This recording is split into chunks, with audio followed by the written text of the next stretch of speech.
It's you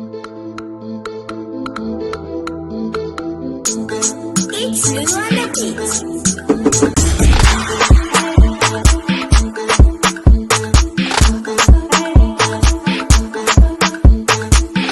Comment ça va? Ça va bien et toi? Ça va, je suis ravie de te recevoir ici.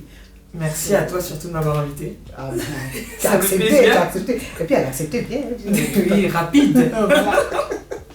Du coup, est-ce que tu peux nous expliquer ton parcours? Qu'est-ce qui a fait que tu es devenue une personnalité publique? Est-ce que déjà tu acceptes ce statut-là de personnalité publique? Oui, mais après, moi je pense que je suis plutôt une micro-personnalité. Oui, Oui, il y a des stades en fait. Non, parce que j'estime que moi, je suis, tu vois, je suis pas suivie énormément. Voilà, j'ai ma petite communauté entre guillemets. Je vais l'expliquer pourquoi du coup. Mais je pense qu'il y a... Tu vois, il y a plus haut quand même dans les Non, influenceurs. pour moi c'est une personnalité publique. Moi j'accepte, il n'y a pas de problème, on aime ça aussi. Ah bah oui. Donc voilà. Qu'est-ce qui a fait que tu es devenue une personnalité publique? Alors en fait, moi à la base, j'ai fait Miss Côte d'Ivoire France en 2017. Voilà. Attendez, on a quand même une beauté ici. C'était avant. On a fait parler avant, hein, c'est toujours belle. C'est gentil, C'est merci. Miss Côte d'Ivoire, hein. Attention. Première dauphine. J'ai Oh, pas envie de mentir. c'est pas grave, on va dire que c'est la Miss. J'avais l'écharpe quand même. Tu avais l'écharpe? Oui, j'avais l'écharpe. Ben oui, si l'autre là elle tombe par terre, on va prendre toi. Oui, on a essayé même de faire de croche-pattes, voilà. mais bon. Ça n'a pas fait, c'est pas grave. Non, donc du coup j'ai fait Miss Côte d'Ivoire France, j'ai fait première dauphine. À la suite de ça, je suis partie en Côte d'Ivoire, j'ai fait beaucoup de photos, je suis partie au Cameroun, plusieurs mois à chaque fois. Et c'est là, voilà, on a beaucoup fait appel à moi en tant que modèle photo à la base. Et du coup, après, à la fin, j'ai commencé à beaucoup voyager. Au final, j'en ai profité. Je m'arrêtais un peu aux États-Unis, aux Philippines. Voilà, franchement, j'ai fait beaucoup de choses. Ouais.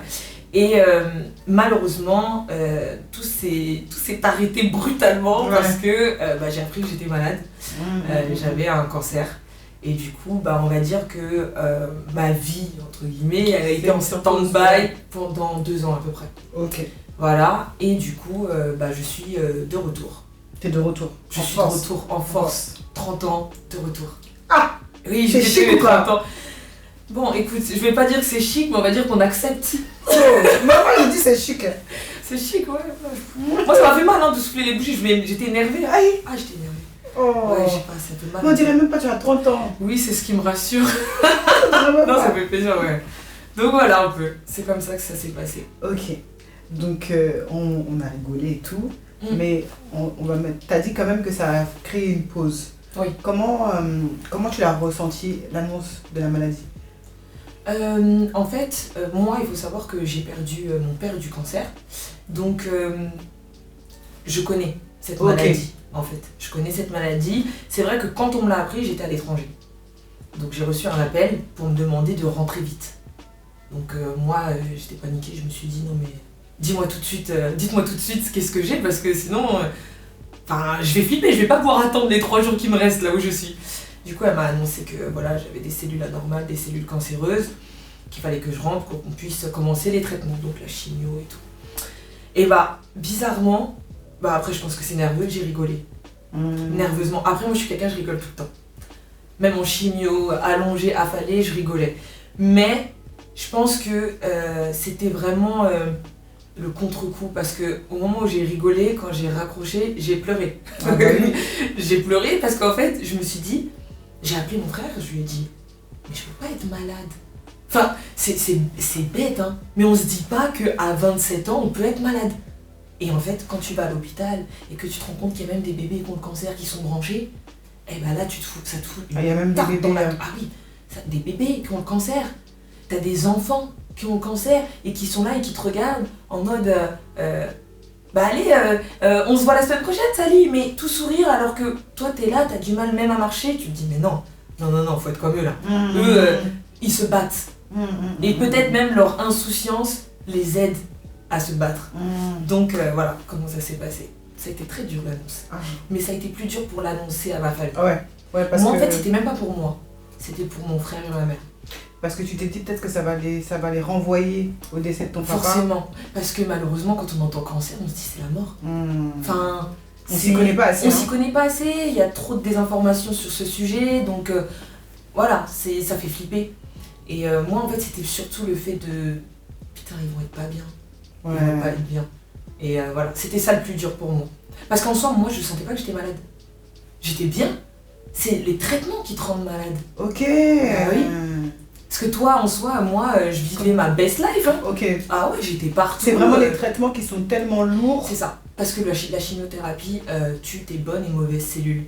Donc ça veut dire que ce qui te permet d'être en forme, bah, ça te tue tout. Donc t'es pas bien. Tu peux pas rester trop longtemps debout. Tu vomis tout le temps. T'as des brûlures qui apparaissent partout sur ton corps. Tu peux pas manger. Tu maigris forcément. Bah si tu manges pas, bah forcément t'as plus de force. Donc tu tombes dans les pommes. Il y a trop de trucs quoi. C'est la chimio qui te rend malade. Ok.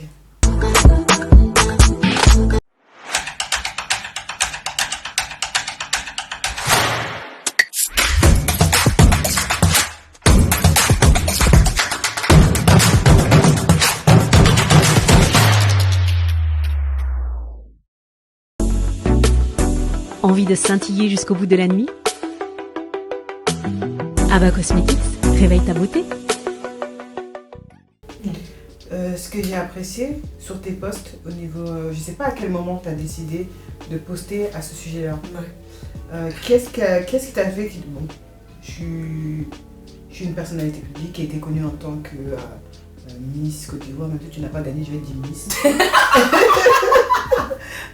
En tant que Miss, modèle photo, je voyage partout. Et là, tout d'un coup, tu décides de te montrer à nu, comme ça sur les réseaux sociaux, alors qu'on sait très bien comment les réseaux sociaux sont durs avec l'image. Ouais. Qu'est-ce qui t'a poussé à te dire, bah non c'est bon, moi je m'en fous, je vais montrer? Alors, quand je suis tombée malade, je l'ai dit à personne.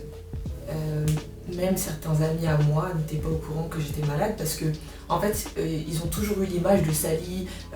J'ai toujours été un peu la leaduse. Donc, et puis la grande gueule, celle qui, voilà, qui aime en découdre et tout. Et quand t'es malade et que tu vois ce que tu deviens, t'as même honte de montrer cette image-là. T'as l'impression que tu vas être rejeté? Ouais, après le rejet ne me faisait pas peur, mais c'est surtout, qu'est-ce qu'ils vont se dire dans leur tête? Ah, ils vont trop me voir en faible. C'était cette impression que je ne voulais surtout pas transmettre, tu vois. Du coup, j'ai rien dit à... Bon, mes proches, ils étaient au courant, mes amis proches quand même. Et ensuite, j'ai attendu de finir tous les traitements, parce que je me suis dit, si ça y est, tu t'en sors pas là, que t'as commencé à parler, là, les gens ils vont trop bavarder dans tes oreilles. Au moins, si tu pars, ils vont jamais savoir. Non, mais c'est vrai. Non, je vous le jure. Et en fait, je voulais pas que... En fait, quand j'étais malade, quand j'étais pas bien, parce que j'ai eu des jours très sombres, je voulais pas... Oh, Sally, je supportais pas ça. Moi, quand on venait me rendre visite à l'hôpital, fallait que vous soyez, qu'il soit comme d'habitude. Mais c'est dur ça. Mais je sais, mais et je les prévenais, après moi je suis très, tu vois, pec sec, hein. Je leur disais c'est pour chialer, tu dégages, direct. Et c'est vrai que... Tu comprends que ça peut être, je comprends. Ça peut être fort. Moi je sais que j'ai une personne de ma famille comme ça, elle est très très malade, on m'a interdit d'aller la voir. Hein. On m'a interdit carrément parce que je n'arrive pas à passer outre le fait de mes émotions ou oui, je sais, c'est trop dur. De pleurer, c'est trop dur parce que dans ma tête je me dis mais ah non, tu vois, c'est ma chérie qui est dans cet état-là, tu vois. Bien sûr. Et donc du coup, c'est intéressant d'avoir ton point de vue à toi, tu vois. De dire parce que des fois, ce sera des personnes avec qui tu tiens qui vont venir te voir, qui voudront essayer de passer outre la tristesse parce que toi tu leur demandes. Mais il y en a, c'est plus fort que c'est plus fort que. Et comment tu réagis par rapport à ça? Alors, j'ai accepté cet état-là au moment où ils sont venus me rendre visite et que j'avais perdu mes cheveux. Je peux comprendre que ça a été un choc. Et deux grandes amies à moi, quand elles m'ont vu, j'ai vu à leur tête le choc. Et tu sais, l'émotion qu'ils essayaient de cacher. Et en gros, je les ai regardées et j'ai dit c'est bon, c'est t'inquiète, y'a rien. Et elles m'ont dit j'arrive. Elles sont sorties. Je savais qu'elles avaient besoin. J'ai accepté, y a pas de problème. Elles sont revenues, je leur ai dit c'est bon, vous allez chialer? Ouais, c'est bon, allez, c'est bon, on continue. Parce que moi, en fait, si vous pleurez, j'ai l'impression que je vais mourir. Ouais. Tu vois? Alors que si on fait comme si c'est d'habitude, bah non, je vais bien en fait. Là, j'ai l'impression que vous êtes déjà en train de chercher, de choisir mon cercueil. Ouais. Tu vois, donc, et c'est dur. Mais je peux comprendre parce que moi, quand je voyais mon père, en fait, moi, au final, j'ai eu les deux points de vue. Je sais ce que c'est que de voir quelqu'un malade et je sais ce que c'est que d'être malade. Et franchement, la pire position, c'est de voir quelqu'un qu'on aime être malade. Ouais, c'est même pas soi-même être malade. Merci beaucoup. Ouais. Non, c'est la pire position. C'est horrible. Et voilà, moi, c'est mon frère qui m'a rasé la tête. Mon frère, lui, je voulais que ce soit personne d'autre que lui. Et mon frère, la première phrase qu'il a dit, ça a été j'ai rasé mon père, maintenant je rase ma petite sœur. Ouais. Moi, mon frère, je l'aime trop. C'est mon grand-père, j'en ai qu'un. Ma mère, elle s'est occupée de moi. C'est dur. C'était dur. Mais maintenant, on essaye d'en rigoler. C'est passé. Tout va bien. Enfin, je suis en rémission. On est considéré comme totalement guéri au bout de 5 ans. D'accord. Donc là, je suis à 2 ans pour le moment, sans traitement. Je suis suivie tous les ans, tous les 6 mois, pardon. Ok. Je suis suivie, je fais des PET scans, j'ai des prises de sang tous les mois, je fais des mammographies. Alors moi, j'avais pas de cancer du sein, mais comme j'ai été traitée avec la radiothérapie ensuite, voilà, ça a été, ils ont traité cette zone-là, la zone médiastin. Forcément, il y a les poumons. Ça peut toucher, je peux développer un cancer du sein aussi. Et au début, ça a été dur aussi quand on m'a annoncé ça, parce que je me suis dit, mais attendez, guéri d'un truc, faut retourner dans autre chose, non mais ça va quoi. Et au final, tu relativises et tu te dis, non, l'avantage, Chaly, c'est que tu fais des examens tout le temps, et que si t'as quelque chose, ils te traitent. Il y en a, ils savent pas. Donc voilà, tu cherches dans ces moments-là des points positifs, tu vois. Ah, c'est clair, hein. Donc non, franchement, moi tu sais, je vais te dire quelque chose. Je suis heureuse d'avoir vécu cette maladie. Parce que ça m'a changé, je suis une autre personne. Je sais maintenant c'est quoi la vie. L'importance vraiment de la vie, des choses. Et non, je suis très heureuse d'être tombée malade. Et si c'était à refaire, je le referais. D'accord. Vraiment. Ok. Du coup, même l'évolution de tes cheveux, j'ai adoré la vidéo sur l'évolution de tes cheveux. Parce que pour nous les femmes, c'est très très important les cheveux. Peu importe d'où on vient, les cheveux, c'est tellement quelque chose d'important. Et que tu puisses nous montrer ça, nous partager ça, franchement, je tiens à te remercier. Vraiment, je tiens vraiment à te remercier. Ça fait du beau au cœur. Parce que même, peu importe les petits problèmes et tout, moi je sais que par exemple, j'ai la thyroïde, donc ça a des conséquences sur mes cheveux, sur mon poids, sur des trucs comme ça. C'est toujours en rapport avec l'image. Donc quand on a des personnalités publiques, que toi, même si tu dis que tu n'es pas, tu n'es pas là. Donc du coup, quand on voit ça, ça nous donne de l'assurance. Est-ce que tu penses que c'est vraiment pour ça, pour aider aussi d'autres personnes que tu montres? Alors, c'est que pour toi te faire du bien? Eh ben non, en fait à la base, moi quand je l'ai fait parce que je me suis dit, je dois te dire pourquoi j'étais pas là. Vous allez comprendre. J'ai pas envie de parler, vous allez le voir en image directement. Et au final, mais j'ai tellement reçu de messages. Apparemment j'ai aidé les gens, mais je ne me rendais pas compte qu'à faire ça, j'aidais les gens en fait, tu vois. Et j'ai carrément des personnes qui ont détecté leur cancer grâce à ma vidéo. Oui. Et ça, mais franchement, je suis toujours en contact avec ces personnes-là, qui sont en rémission maintenant aujourd'hui d'ailleurs, je suis trop contente. En fait, moi à la base, je voulais juste partager ce que j'ai vécu, pourquoi, voilà, mon absence, je vous explique pourquoi, etc. Puis j'avais un projet à la base que j'ai mis du coup en stand-by, comprenez pourquoi. Mais au final, quand j'ai vu les retombées, j'ai vu la vidéo en un jour, elle a fait 1 million de vues sur Instagram. J'étais choquée, genre des personnalités américaines ont regardé ma vidéo. Ah ça va, aux États-Unis, hein. Je jure. Mais franchement, j'étais choquée, mais j'étais contente en fait. En fait, au final, c'était même pas, je voulais même pas surfer sur ça. Moi, je voulais juste partager l'expérience que j'ai eue. Si ça vous aide, tant mieux. Si vous voulez d'autres choses, ok, je vais vous expliquer. Okay. Et ces deux-là sont venus, j'ai commencé à faire des lives, j'ai commencé à faire d'autres vidéos, j'ai fait beaucoup d'interviews. Il y a Gossip Room qui m'ont contacté et tout, j'ai fait plein de choses. Et Onco TV du coup. Et Onco TV, exactement. Onco TV, c'est une association contre le cancer, entre guillemets. C'est vraiment pour aider les personnes qui sont malades, en rémission, les personnes proches des malades. Et en fait, donc ils m'ont contacté, à savoir qu'ils m'ont contacté pendant que j'étais malade, mais ils ne savaient pas que j'étais malade. Ok. Ils m'ont contacté sur les réseaux, ils ont vu un peu mes vidéos et tout. Ils m'ont dit oui voilà, on a ça comme projet, on recherche une personne qui sait s'exprimer et puis qui pourrait recueillir des témoignages de personnes malades, etc. Je leur ai dit, bah écoutez, je suis malade, j'étais à l'hôpital ce jour-là, je dis, je reviens dans 2 mois. Je vous dis si je vais mieux ou pas. Et ils m'ont dit, bah écoute, on va t'attendre. Parce que je pense que ça va encore plus coller ce poste pour toi, quoi. Ok, d'accord. Ils m'ont attendu. Et juste après ma radiothérapie, j'ai commencé peut-être 1 mois après avec eux. Et du coup, voilà. En fait, moi, mon rôle, entre guillemets, c'était de recueillir les témoignages de personnes qui étaient malades. Ça a été difficile au début.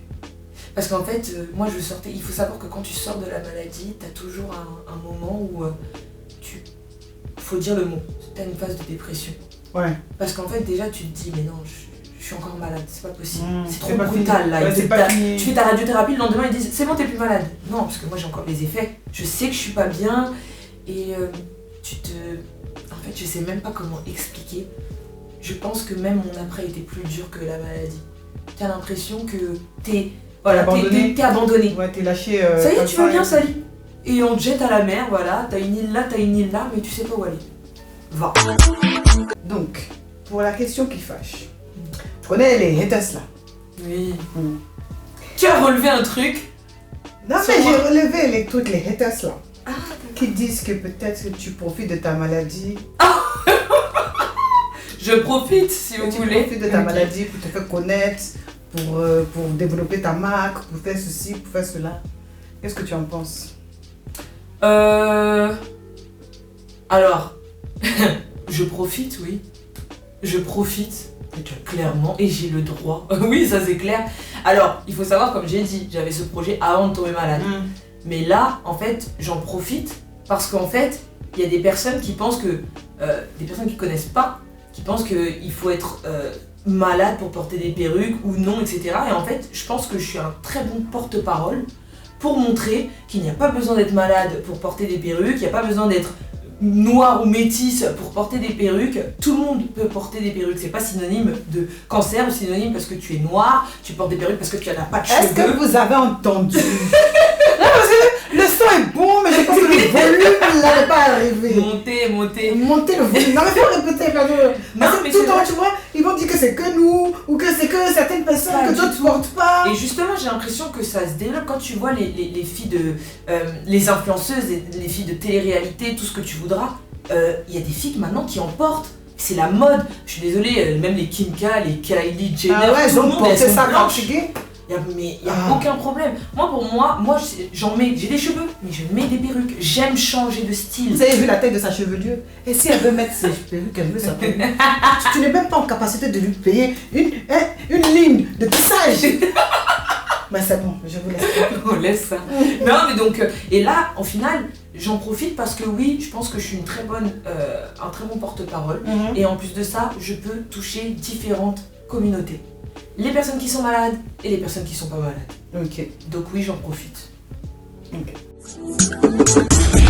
Alors, pour la partie confession, quel est le moment qui a été le plus déterminant pour toi dans Dans ton ma parcours, vie ou dans tout dans ton parcours? À partir du moment où Miss, de Miss à aujourd'hui. maintenant. Le moment le plus déterminant, ça a été au moment, je reviens à la maladie, mais c'était quand on m'a annoncé que j'étais en rémission. En fait, j'avais l'impression que ça y est, ma nouvelle vie commence. Ok. Donc ça a été le moment déterminant parce que tu es aussi dans la recherche de ce que tu veux plus. Donc remise en question totale sur toi. Donc ça a été déterminant. Faire les bons choix. Ne réitère pas ce que tu as fait dans le passé. Regarde, ça t'a pas servi. Tu vois. Donc ça a été le moment déterminant pour moi. Ok. Merci beaucoup. Alors, si tu vois quelqu'un à ta place, hein, que tu pourrais appeler, tu recommandes, tu dis, il faut venir dans le Cosma Show, tu vois qui?